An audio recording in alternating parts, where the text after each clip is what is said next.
we open wide the virtual stage where ideas spark and wisdom fills the page. From the UK to the land of maple trees, John and Mike bring clarity with ease.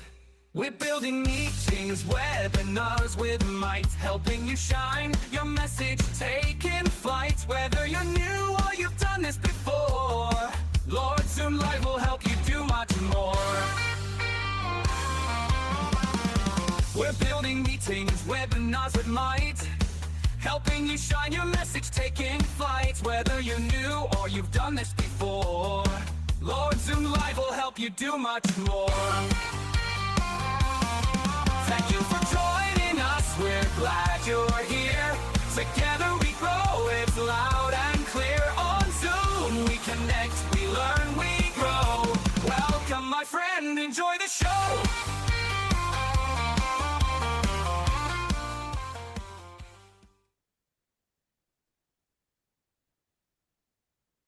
Greetings. Hope you're well. I've been busy. I've made a big mess, but it'll look cool when it's finished. Frankly, sitting in a little office with a crude green screen behind you, it's not really good enough now, is it? You can get away with it for internal meetings, but when it comes to impressing people and doing good presentations, you need a stage. And I like the stage of building my stage. However, we have Josh from Zoom with us, who's got an impressive looking stage already. Josh, welcome to the show. Hi, John. Good to see you. How are you? I'm good. And I love the excitement behind you from Graphics Toolkit. Welcome to the studio May version of the studio. We'll see if it keeps evolving. Of course, in the big wide world, you would want all these bits of hardware and software and everything, but you've just turned a TV on its side, haven't you? And it looks fantastic. There's something about, I'm happy to explain what is happening here, but there's something about just portrait mode monitors that just look nice. I think because we're so maybe kind of addicted to the 16:9 world everywhere, but you know, I mean, it's not a secret that YouTube Shorts work, right, and all the social videos. But just doing a few things kind of vertical is a really interesting way of kind of chunking up a normal 16:9 pane. So a couple different ways I'm thinking about incorporating Graphics Toolkit into my studio. This is one way, actually putting a physical monitor in the room. This was, and I love solutions that are like sub $300, you know. So had an extra TV, a little $50 stand, and we're off and running. So yeah, we'll see if it works. I don't know how to get rid of my lighting that shows up in it, but you guys will help me with that later. Yes, the old reflection issue. It's well, I get it on my glasses. It's the problem that you just literally have to just keep walking around and looking at the angles and then working where you can put something where it doesn't show up. Trial and error. I like it. Yeah. But it does look cool. Thanks. And of course, Graphics Toolkit is probably, well, yeah, I think in my mind, it's probably the best tool you can have when you've got a webinar and you want to get engagement and you want to get people talking and involved and not just sitting there. Yeah, Graphics Toolkit, you know, as I'm sure your audience is aware, is included with all Webinars Plus and events licenses and now the enhanced media SKU. So one, it's a pretty cost-effective tool, pretty cost-effective add-on, and now it is a third-party tool you have to run, and you have to get a little bit creative on how to incorporate it into your show. But most of us in the Zoom land or anyone hosting with Zoom, we want to highlight the audience. We want to bring the audience's comments and the audience's opinions, the audience's questions into the show as much as possible. And Graphics Toolkit allows us to do that today. You know, I think a lot of us have visions for more maybe native features. I know you do, John, but this is a feature that's available, especially if you are one of my Webinars Plus or events customers. This is already something you could get as far as I've gotten. here today, pretty quickly. Yeah, you could do an external monitor. I also have that brought into my actual video feed here. We can kind of talk through that here in a second because I'm using Ecamm, or you could use OBS or whatever to do something very, very similar and incorporate it into the show. So a lot of ways that you could do it. I just think it brings so much value to the live video experience, and it's pretty much free. Yes. Okay. So let's talk about the free or not free situation. Yeah. You're going to have a machine to run it on. Are you running it on your same machine, or are you running it on a separate machine? I'm running it on the same machine. I do have a second laptop feeding that monitor, but really it's just running a Google Chrome window with the URL for the graphics toolkit there. So, but I'm currently running it on my primary machine. I could, if I wanted to drive yet another display off of my one computer, I probably could, but at some point, you know, risk versus reward. I have an extra laptop. I have that one attached to this. So yeah, so I'm running graphics toolkit on my primary monitor. So I am sitting here looking at my 30% CPU here on my little Mac on my Stream Deck, but seems to be running just fine. This is just demo content. Obviously, we don't have that this much chat activity happening in this live Zoom right this second, but demo content works great. So yeah, in effect, I'm running graphics toolkit. I've put it on my local IP address, and I'm just picking it up on a second computer and plugged it into a vertical monitor. So that's pretty much as complex as it gets.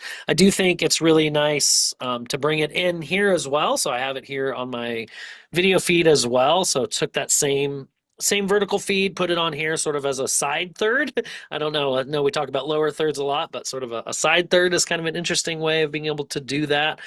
So I could very easily bring that almost a little more forward into the frame. So not only in my background, but here on the main screen. Or, and this is probably my preferred way to do it, then bring in things like actual call outs. So it would be very easy for me to highlight different chats and bring those into my app. So I'm just queuing different overlays in Ecamm right now with my Stream Deck. So pretty straightforward. Most of what I'm showing as well are out the box templates that are included with graphics toolkit. So the only thing that's really different on the background screen there is like a custom image behind what's going on there. But other than that, it's pretty easy to configure out the box. So yeah. Plus, there's a moderation tool which I think is super helpful. So I can use the moderation tool, not just the native tool apps, to view chats, view Q&A, highlight which ones I want. Whenever I want them. So I can do that here on my computer in another browser, or I've often brought in a iPad, just use an iPad that's also on the same network. And then I kind of have a dedicated audience interaction dashboard, which I think is a really kind of fun way to do it. I haven't done it where I've actually like showed the audience that I'm doing that, but that's kind of an interesting way to kind of do it too. Hey, I have all of your comments, all of your questions here right in front of me. Let's look at them throughout the show. So I might start incorporating that when I host, but love how we can bring these things in physically or virtually.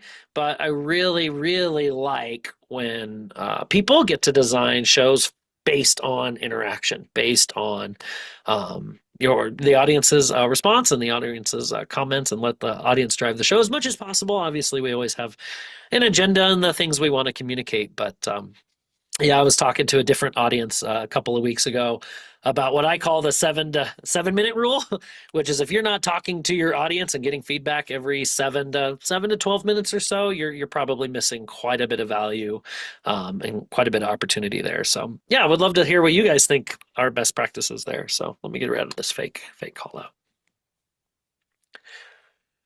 The thing for me is that everything you've talked about is effectively browser based. So, and I like that because that's nice and flexible. You can bring that browser onto a screen behind you. You can bring that browser so you can use it yourself. You can bring that browser into whatever video switching software or hardware you're using. And of course, because it's browser based, as a presenter, it's difficult to keep up with the chat, but somebody else can be looking after that for you. And then through a browser, you can bring it onto your screen. You can bring it on as you say, you can have it theatre. And by the way, I do like the fact that it goes over the content that's there already, because it doesn't look like a duplicate. Then it takes over. You can bring the lower thirds in and the comments as well. It looks really cool. And for those people who understand CSS and HTML, that's all it is. It's a browser-based output. Yep. And if you want to go and style it to your heart's content, it's so easy to do. I really love it. It's a good example of interesting software to challenge us to interact more. Yeah, and even one step back, because it's just a browser window, so I'm doing some things to project it either on a TV or to bring it into the mix. I've also just shared that screen into a webinar before, and that works really well. So even if I just share, again, this is a Google Chrome window with that same overlay, I can just share that into the show. There's that full screen. So this one's a little bit funky because I've made it a vertical image, but it would be just as simple to add that into a production studio workflow if you're using production studio, or not. If you're just sharing with a meeting, yeah, we're in production studio, and I could be, again, doing call outs on here or doing the chat scroll on here just as a share screen. And I think probably every single person watching this show can share a screen and do a Zoom meeting or webinar, and could run Graphics Toolkit right alongside it. So even if you are in more of a meeting format, or maybe you're not wanting to produce a ton of the look and the feel, we'll just share this in, again, maybe that every 7 minutes to do an audience temperature check, right? Highlight a couple of comments and questions, and drive the audience engagement that way. I think is a really successful, it's a really low barrier to entry tool, I think, that then would just set you up for success. Now, somebody's still going to host it, right? And you still then have to turn over some keys to the show castle, right? Where maybe the audience wants to go in a slightly different direction than you were planning. So there's always a little bit of risk to live TV, but here we are on Lord Zoom Live, right? So there is still advantages to doing live content where the audience can affect the outcome. So yeah, when you were going through that, I was just thinking you could have a production studio layout, and instead of having adding a speaker, but the speaker could just be the output from the chat. Yep. And then they could be bring it in, a box there. Yeah. Yeah, either a share screen or bring it back in just, as another virtual presenter, and then kind of mix and match that. Works really well, especially if you're doing the question highlight. Maybe you just have a scene and just have a browser window that's just blank, right? Or just blue, or whatever your show look is, and you just have a nice big question call out in the middle. I've done that for multiple webinars, and it just is really, really effective. A couple of value adds. One, the second people start to see questions on the screen, they want to ask more questions, right? We all want to see our name in the lights, so to speak, right? So that encourages engagement, and it rewards engagement. We want to reward people who not just show up and lurk, but show up and engage. We want to measure that, and even in the live show, we want to reward that, right? And that just really produces a lot of value by putting their name, putting their questions right up on the screen. So that's one of the interesting things that Zoom webinars and events is doing, is we have introduced this concept of an engagement score. I don't know how much we've talked about analytics on this show before, but we've introduced sort of a proprietary engagement score metric that's from 0 to 10 that lets you see who your most engaged attendees are or aren't. So it lets you see, gives every individual attendee their own score. Then it aggregates by the session or by the event, however you're kind of looking at things, however your event is set up. So it lets me understand a couple of things as an event host: who's engaging and who's not, what sessions are engaging and what's not. All that to say, that's just a measurement tool. If you're running webinars that are not engaging at all, you're going to have really low engagement scores, because you're not rewarding, you're not allowing, you're not voicing the audience at all. And at that point, let's just put out video content. Let's just put out really simple video content and, live another day. But I don't think that's that's not the magic of Zoom and the power of what Zoom can do, which is bring us together in unique ways, even in controlled, unique ways where we don't want the audience, totally taking us off the rails. That's okay. But you can still listen to them and let them voice their sentiment and let them voice their maybe opinions or maybe questions at least, and different ways to do that. But it all starts with the main thing, keeping the main thing, which is we are bringing a live audience together for a live moment.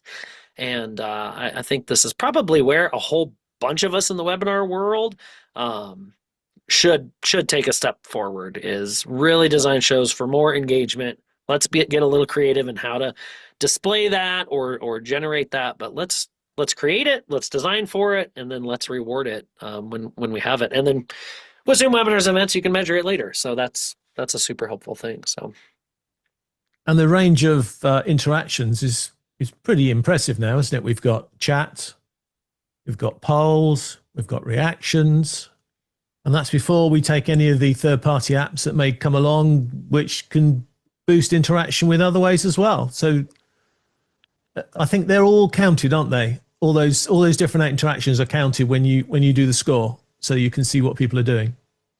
Yeah, we aggregate. There's different weights to different engagements, and we weight that engagement score based on what was available in the session. So if your session, for example, doesn't have any polls, we don't ding the audience because you didn't run any polls, right? So we judge based on what was available in the session and then have a weighted kind of score. So no matter how engaging or not your session was, attendees can get up to a 10 out of 10 in the score, right? Depending on the bits and pieces that you offer, and they go down. Polls are very, very high though. And I continue to think polls are a touch underserved. I'd love to maybe hear an audience's opinion about that. Maybe we should run some polls on some of our audiences someday, John. But I think polls are a little underused. I think they're a great way to create engagement.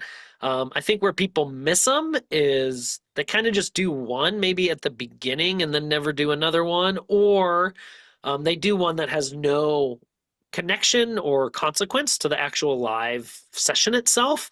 And I think that's probably a missed opportunity for a lot of us. At the very least, let it inform how you frame whatever content you're going to say, right? Hey, welcome to this thing. How experienced is everybody with the thing we're talking about? Beginner, intermediate, or expert? And if they're experts, ramp it up just a little tiny bit, right? Even in just how you frame the content. So I think polls are a little underutilized. I think in-session resources probably are a little bit underutilized as well. And then chat, I have just sat through so many events where chat's just a complete desert, and that just always feels like such a missed opportunity. I'm a people person, if you guys haven't maybe noticed that. So I want to meet people. I want to talk to people, even in this virtual world. And chat's one of the best places to do it. So I totally agree.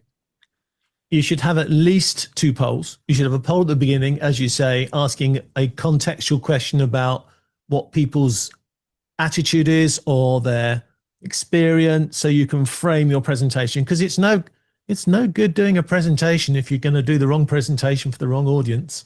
And then it's a good idea to have another poll at the end, and then frankly, get a score for yourself. Ask people, have they learned more?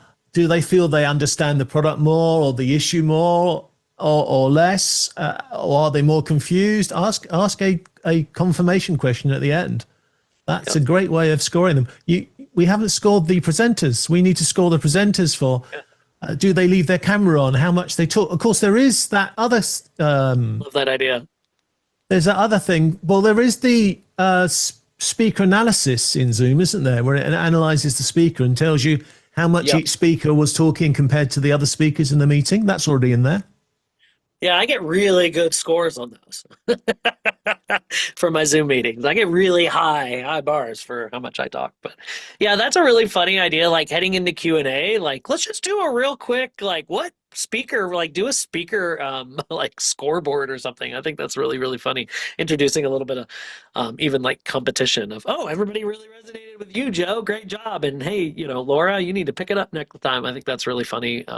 Almost as a way to prime the speakers to start laughing a little bit as Q&A hits, and then to also be asking Did you learn enough? Or the second somebody says, no, I didn't really learn what I came here to learn, then you can say, okay, tell us right now what you were kind of hoping to learn, and maybe we'll address that when possible. So I think that's a really, really fun idea. Not just beginning and end poll. I like your 2 poll rule. Maybe that's a new rule.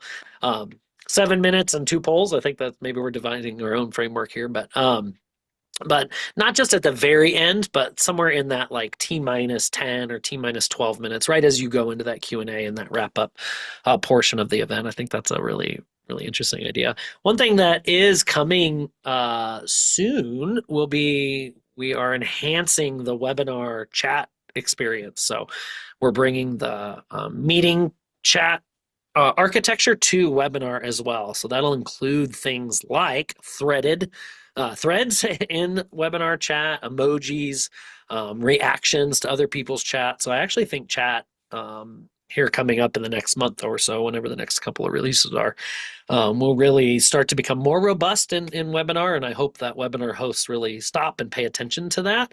Kind of gives you a little more of an excuse maybe to drive people towards certain moments in chat or ask for different reactions, and can kind of do threaded conversations maybe in there, even proactively drop a couple of chat messages that are designed to become threads, right? Like, hey, if you're a newbie, join this little newbie thread and introduce yourself real quick or something like that. So I haven't played with enough to really think that through, but I think there could be some really cool opportunities for driving chat. So there's always a bit of a risk that people are chatting and staying disengaged from your content, but I do 2 things at once, so I would assume that most of my audience can too. So Yeah, I think it's okay, as long as they're not completely off the subject. But if you're watching a TV show with your friends and you're all sitting there, you're having a conversation with each other while you're watching the TV show.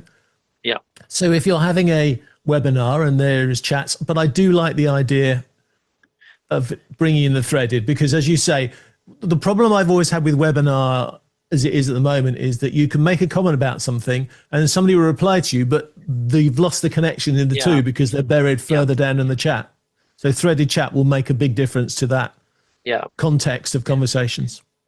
Yeah, well, it feels almost like it kind of matures, and we'll see. Let's see how this starts to respond as the summer progresses and threaded chats hits webinar. But it makes it less of just a chatter tool and more of a potential conversation tool where we can continue the flow of thought and we can continue growing a conversation. Again, hey, if you're a newbie, explain who you are in this little chat, and people can say, oh, yeah, I resonate with that. I am a part of that. This is who I am. These are the events that I do. This is, a little bit in my context, but it almost becomes, quite a bit more conversational. And wow, 2 things there. One, drives engagements way up, because what a great place for the audience to voice their own thoughts, obviously, and divulge who they are. Second, by the way, all of that is captured, and that is a rich mine of information that when you get somebody's 30 minutes or 45 minutes or an hour of their attention, and not only do they show up, they start to tell you what they care about. And that's something that I just think is so undervalued in the webinar space, is when an audience member shows up and already they're telling you something about their interest level, something about their experience level, but then they start to jump in chat and they're going to give you something related to who they are and what they're all about. And I think this is, especially as with webinars and events, our platform continues to evolve in gathering those insights up and bringing those insights to the webinar host. I just think there's so much potency in who is this person and what do they care about? What are they interested in at the individual level and then at the session level? What if AI analytics could start to say, hey, this content either was a home run or it could have been a home run because we learned this about your audience. And if you had adjusted the content in this way or that way, or do this next time, you'll be hitting more home runs. I think that's so powerful. And I'd be really curious to talk to webinar hosts. Like, how much do you look at chat? How much are you actually looking at and analyzing chat? Maybe you're looking at how many people said something, but are you evaluating that content? Are you scrubbing it for sentiment? Are you scrubbing it for content ideas or recommendations? Are you comparing the transcript of your session to the chat and asking any AI tool to draw conclusions or recommendations from it.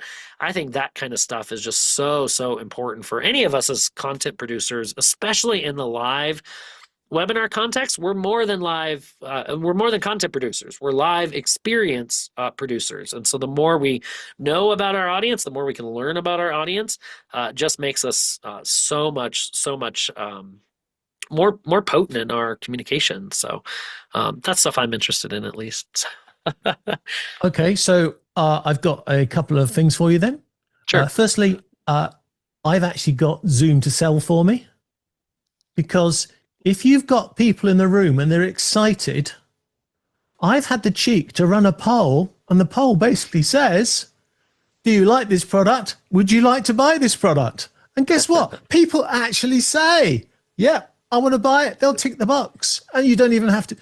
So inspired by that, Josh, last week I did an experiment, and I found, okay, there's a bit of security issues, obviously getting it all working, but I managed to put a sales form into Zoom. So I created a Zoom app. I connected it up to a form. I connected the form up to Stripe, and then was actually able to buy something in the app in Zoom. So I could have gone from that poll, do you want to buy, seen there were enough people wanting to buy, and if I had an app running, that app could actually take their payment information, and we could actually take an order live in a webinar. How about that? That's fantastic. That's such a great use case. I love that. I'm wondering how I talk to the marketplace team. Yeah. In an actual webinar. Buy now. Exactly. Run a special, limited time. If you're here, you get a $9.99 instead of our $19.99. Why not? Yeah. Love it. Why leave them until they get cold and send them an email, 3 hours, 4 hours afterwards? Just take the order inside the system. It's technically possible. As I said, I just need to check with the marketplace team and what the Zoom legal department are going to think about me taking credit card details in Zoom. But if I process it through Stripe, for instance, a very well reputable payment provider, not gonna be a problem. Maybe I'll put the order for me, and next time you come round, and you can buy one of my magic tools. For those that don't know, there's a credit card in there. So I took it to the shops, and I bought my shops with a spell. And these kids were so impressed. I bought their packets of crisps. I think it cost me about $2. I bought their packets of crisps for them with my spell as well. And then I said I only had 3 spells and I had to save the other one. Otherwise, I'd have to buy for the whole store. But I think we are still underestimating what we can do in Zoom webinars. And the more stuff we put in, it just seems the more ideas I come for how to make it better and how to make it more powerful. And as you say, this is all about making it an interaction, because as you rightly said, if it's pre-recorded, I might as well have watched it on YouTube.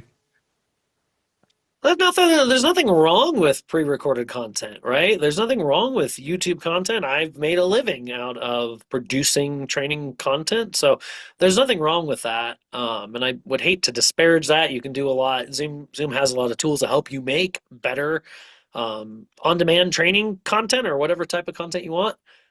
I would just advocate that there is a real big value in when we're actually get a live audience together, virtual or in person, right? I don't think it's a secret that events remain really, really, really valuable. And so what I do advocate for is just choose your medium and understand your medium. And when you have a live audience of even 20 people show up to something, right? That's valuable. They're giving you their time. They're giving you their attention.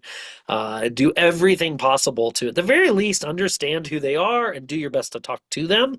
But even better, if you can talk with them, if you can have that real-time engagement with them, I think is ultimately the goal there. So yeah, I'm not disparaging needing to make nice content that's organized and presented in a great way. Of course, I love doing that. I do think there's just something real special about live event experiences when we can all be together learning something together.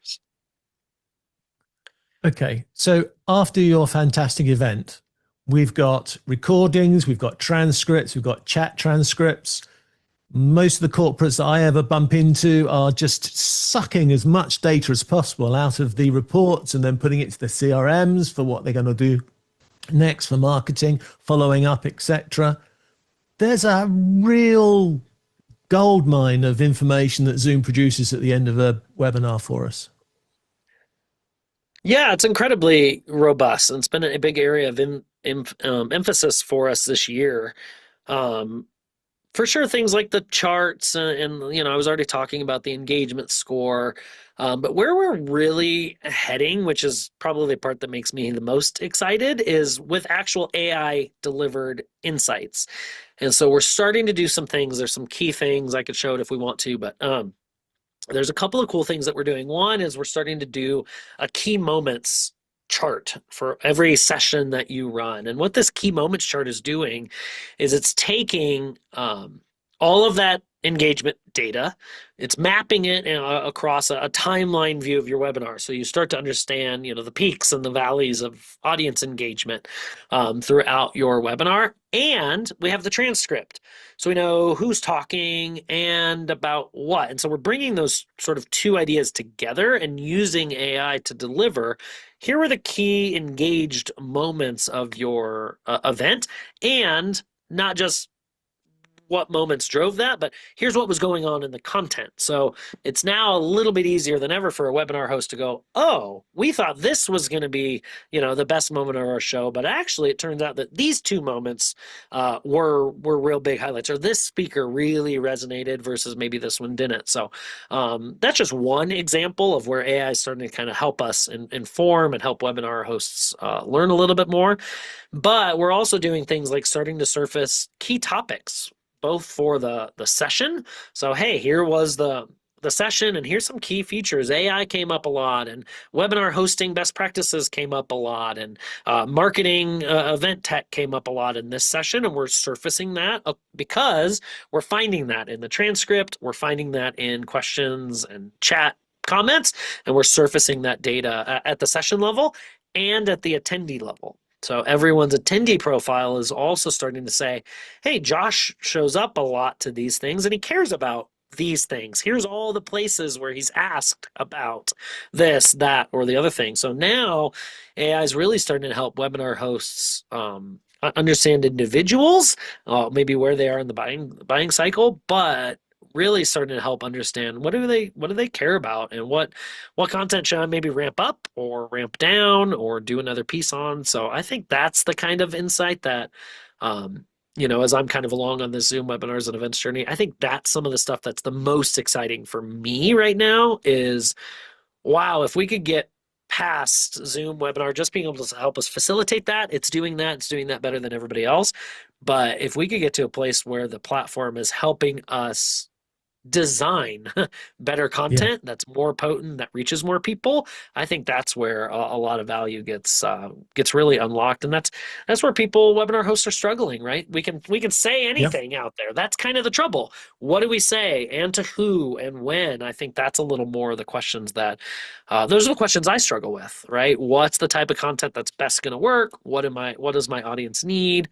And the more the platform can support me to make those types of decisions, the better. That's great. And of course, that's something that AI is good at. AI is good at pattern matching, and giving it all that data and asking it to find the patterns is exactly what it's good at. And when you're in your flow and you're doing your presentation, it is difficult sometimes to pick up on where you did well or where you did badly. If I did a 1 hour presentation, would I know where I got the most emojis when I was speaking? Of course not.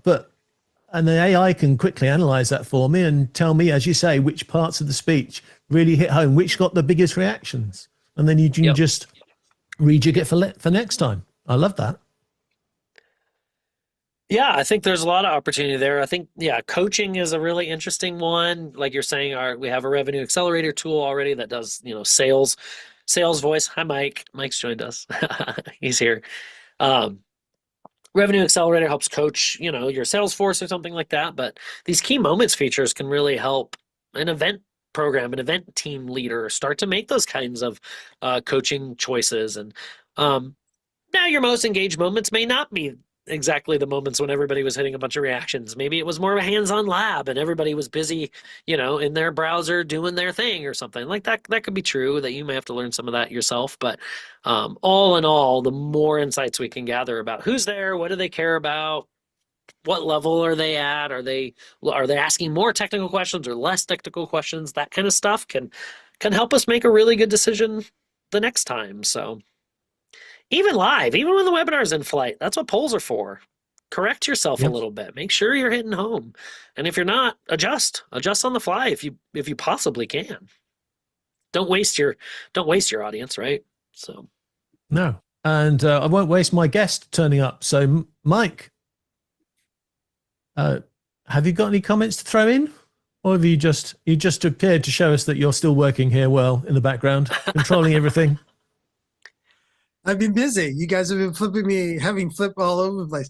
But hi, everybody. Welcome. No, I haven't got any questions as of yet from YouTube. So I am looking for your questions on YouTube. If you are joining us live, of course, let me know in chat and I will relay it to the gang and they will answer those questions live. So I just wanted to throw that out there as well, of course. And no, as far as the different topics that you guys have been talking about so far, Josh, is there anything that you launched last week or told us about last week that maybe our audience would want to hear about that we might have not talked about as of yet? sure. Yeah, I mean, I would just talk through kind of a long list of analytics features there, and that again continues to be such a theme. But I do think Simulive continues to be a feature that I just want to talk about a lot. I'm actually introducing a new training on my resource center on just Simulive next week. So I'm excited about that training. But Simulive starts to bridge these two concepts a little bit, which is pre-recorded content with live engagement. And I think that could be a really powerful thing. I don't even know if I fully always understand the value of what a Simulive could be, but in short, I can pre-bake content, not worry about delivering that in the live session, and it just takes the weight off of the delivery for the live session while maintaining all the live audience engagement. So for me, what that's looked like is it's just scaled my ability to be a good trainer.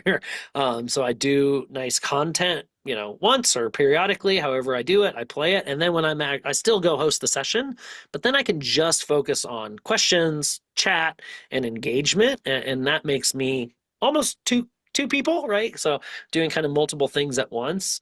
For sure, it's less stressful because I did the live presentation earlier, or sometimes I've even edited together a presentation just to make sure that I demo all the pieces I want to demo in the right way without having to figure out how to facilitate that part all live.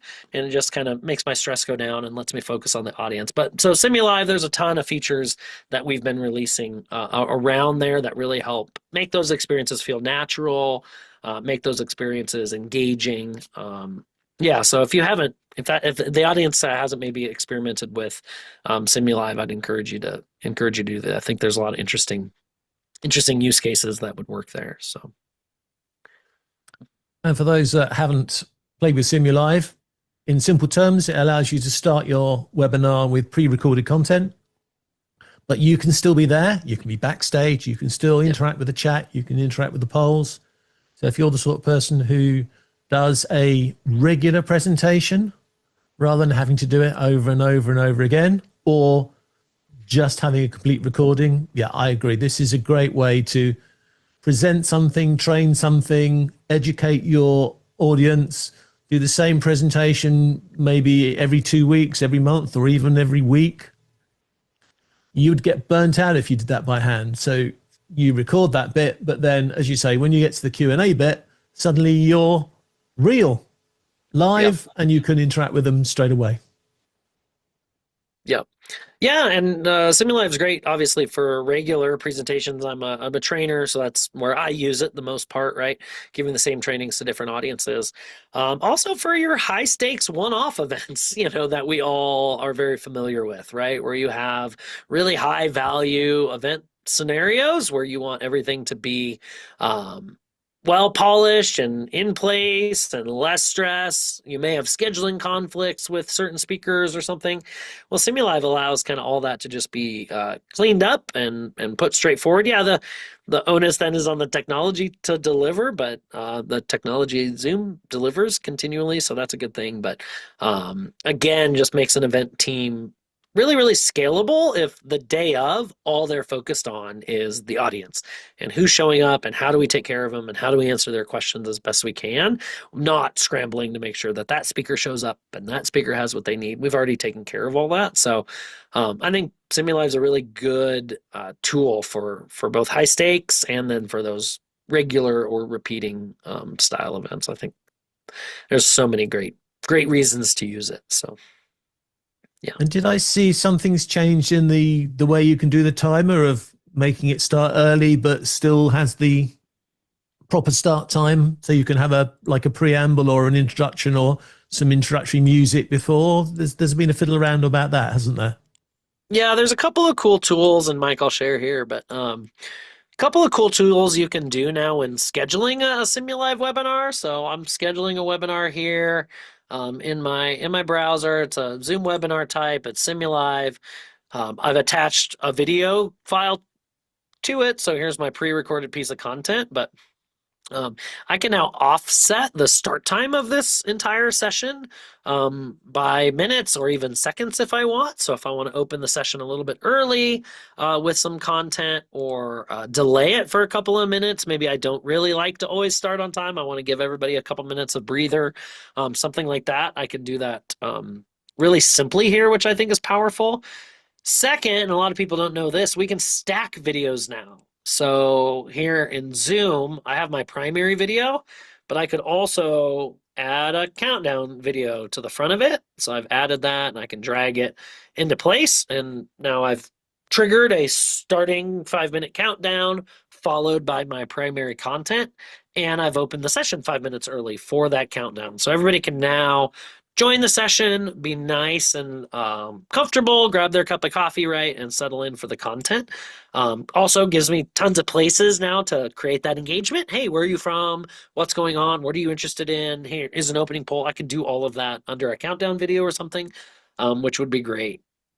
Speaking of, and this is kind of demo land now, but one thing that's really nice about Simulive is those polls can also now be scheduled. So not only can I have pre-recorded content, but I can fire off those audience engagement moments. So maybe I want to launch an icebreaker poll. I can actually here find the right moment in my video here, like, oh yeah, that's right where I want it. I can drag the poll to line up perfectly with the right moments. So maybe I want this to start right here in my video, and it goes for, that's 90 seconds or 2 minutes, whatever that is there. And then I can even share the result for X amount of time. So I can actually sync up those engagement moments with my video content. Obviously, there's a little bit of finesse you might want to do there because you're not going to be reporting directly on live results because the video's already been shipped before you got the results, but can be some really interesting ways to build. So maybe I want to do the mid-session poll as well. Can be some really nice ways to build in audience engagement throughout. So I could do that for polls or resources. I can also schedule those to drop at certain times. Maybe I want this one to turn on at this moment in my Simulive. So I can kind of pre-bake an experience and get it all looking and feeling the way that I want, and prime myself for audience engagement, which I think is really, really great. Again, all using pre-recorded content that I've already facilitated. So that's cool. But could you just tell us which licenses you need to take advantage of that feature? Yeah, great question. Available for Zoom Webinars Plus or Zoom Events licenses. Yeah. Webinars Plus is the license package that you want to take advantage of all this. Good question. Yeah, you people with just a plain webinar license, You're missing out on so much now. Come on, Really Webinar Plus, difference. man. Let's Yeah. go. Let's go plus. Buy now. Buy now. Yep. Also, and I think we mentioned this when I was here just a few weeks ago, but we do support certification now for SimuLive style webinars. So if you're running That impressed me. webinars like this and you want to issue a certificate, hey, you attended for X amount of time and you responded to a poll, you get certified in whatever the thing is. We can help you do that all automatically, no additional cost once you're in that Webinars Plus license. So really, really nice feature. Again, that might be a little bit more on the training or maybe enablement type people, learning and development type people out there. But I think there could be a lot of fun use cases where you're presenting a certificate as a part of all kinds of different webinars. So that's included too. Yeah, and I like that because it's not a you turned up. It's not you registered and appeared. You can put, as you say, you can put tripwires or whatever you want to call them, but you can put rules in that you need to be there for a certain amount of time. You need to do certain things while you're in the event. And if you don't get the certificate. So it's more than just an attendee certificate. And I was surprised when you added all those features, and I love it. I think it's a great way of, again, it's getting people to, with the engagement button again, isn't it? Yep. Get them to hit the engagement button. Well, it's a great way to drive engagement, right? If you're hiding some sort of certificate or award behind engagement, well, there you go. You've created criteria. That's what we call them, not tripwires, but criteria, right, to receive your certificate. And we can do that based on time present in the session, polls accessed, and resources accessed.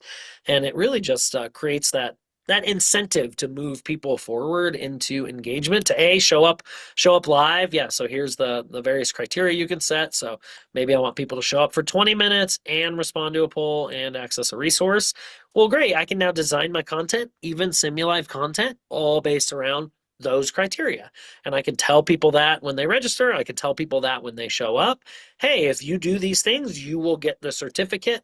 Or I could even do a partial credit. So I could build a scoring tier that says, hey, you can earn up to 100 points in this webinar today. If you stay for this amount of time and you participate in these polls, we'll let you keep earning credits all the way to the end. So that could be a really fun way of creating even a light gamification for people that says, hey, come and participate and lean in. And then we provide some real simple ways. We try to keep this feature really, really simple.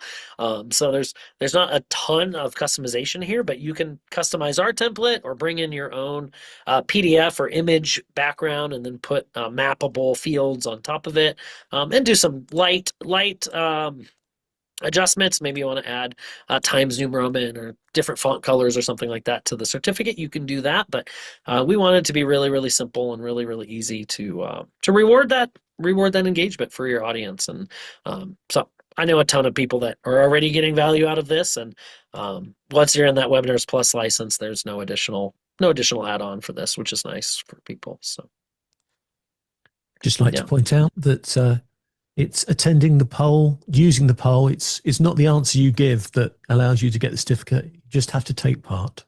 So there's no bribery there. At this time. Yeah. That's probably our next feature request. Next for certification will be on demand, and figuring out how to certify on demand views, and then probably some version of you have to pass the poll or pass the quiz to earn your certificate. So we'll get there when we get there. But again, it's another engagement feature, isn't it? Absolutely.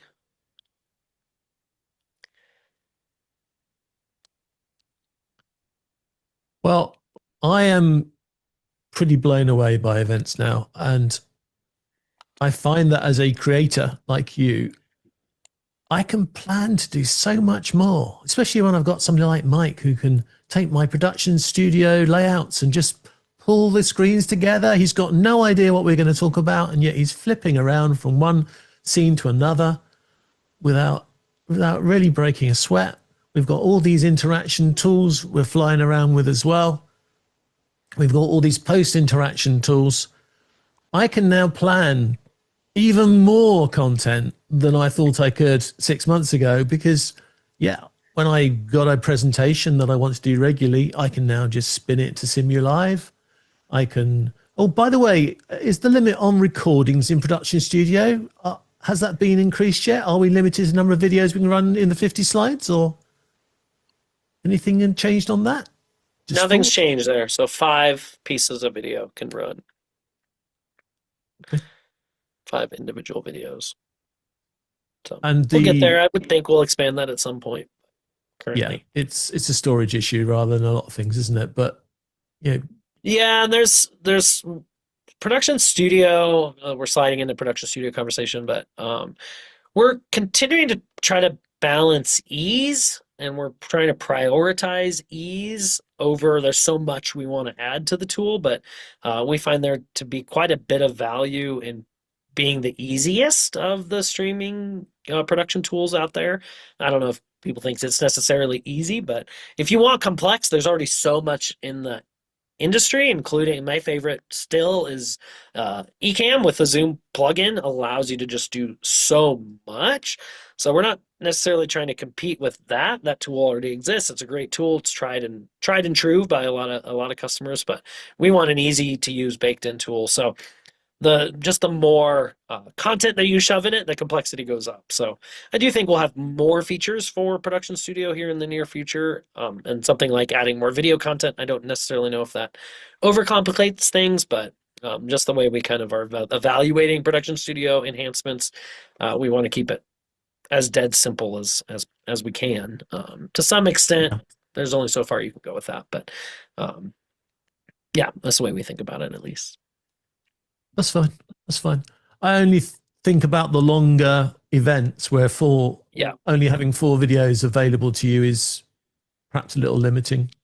Yeah, I agree. But I'm not criticizing it. It's a nice product. And yes, I like it to stay simple because then it's easy to use. And if you want to do the more complicated things, then there are lots of tools out there allow you to take it to the next level. Tons. So before we finish, is there any final ideas, suggestions, things you want to highlight that are going on that you want to bring up, Josh? Well, I'm excited. The main thing I was kind of sharing today, and we just don't have it here, is the webinar chat enhancements. I think that'll be really exciting for a lot of us. We do have an upcoming event, the Marketing Remix event next Wednesday, so May 20.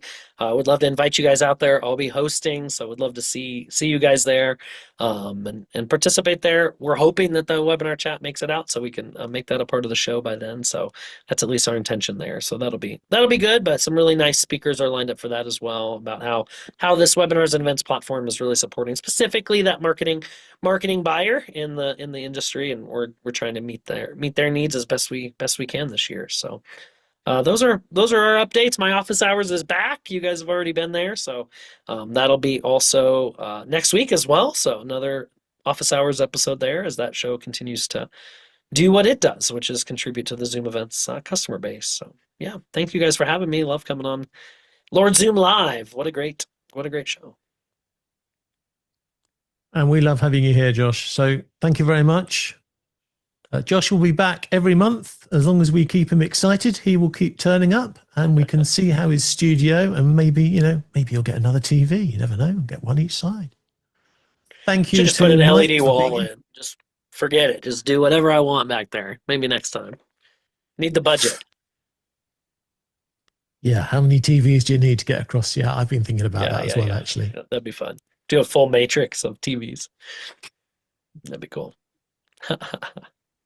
Thank you, Mike, very much for running everything in the background.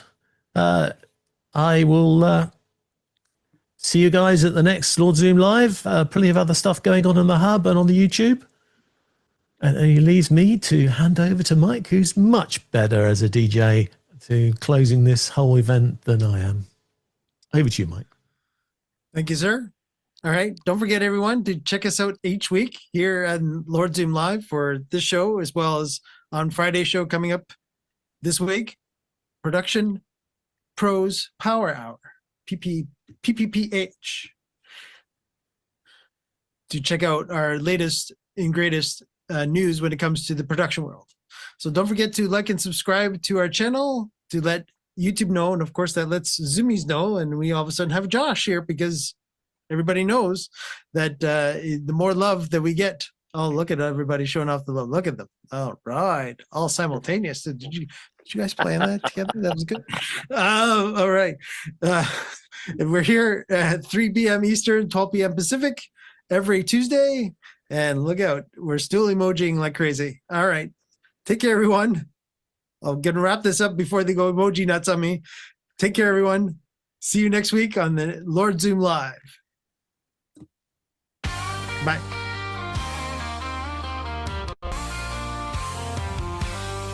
Every week we open wide the virtual stage where ideas spark and wisdom fills the page. From the UK to the land of maple trees, John and Mike bring clarity with ease.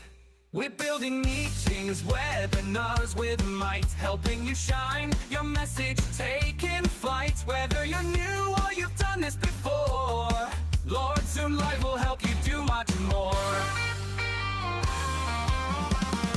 We're building meetings, webinars with might, helping you shine your message, taking flight. Whether you're new or you've done this before, Lord Zoom Live will help you do much more. Thank you for joining us, we're glad you're here. Together we grow, it's loud and clear. On Zoom we connect, we learn, we grow. Welcome my friend, enjoy the show.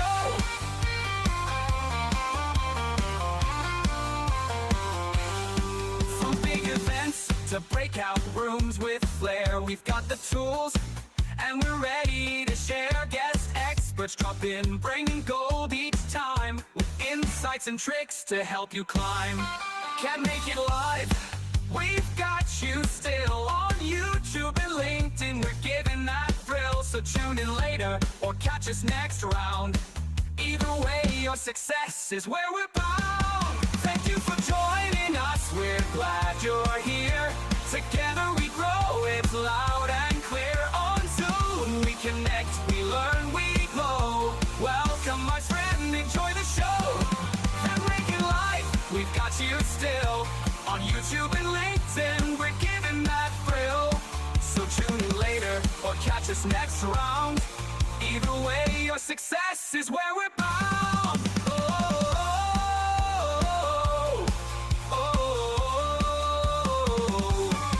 Now take the spotlight, the stage is yours. Bring your message through virtual doors. Each week we gather, and now you know you're not alone, so let it flow. Thank you for joining us, now go and shine. Share what you've learned, your voice, your time.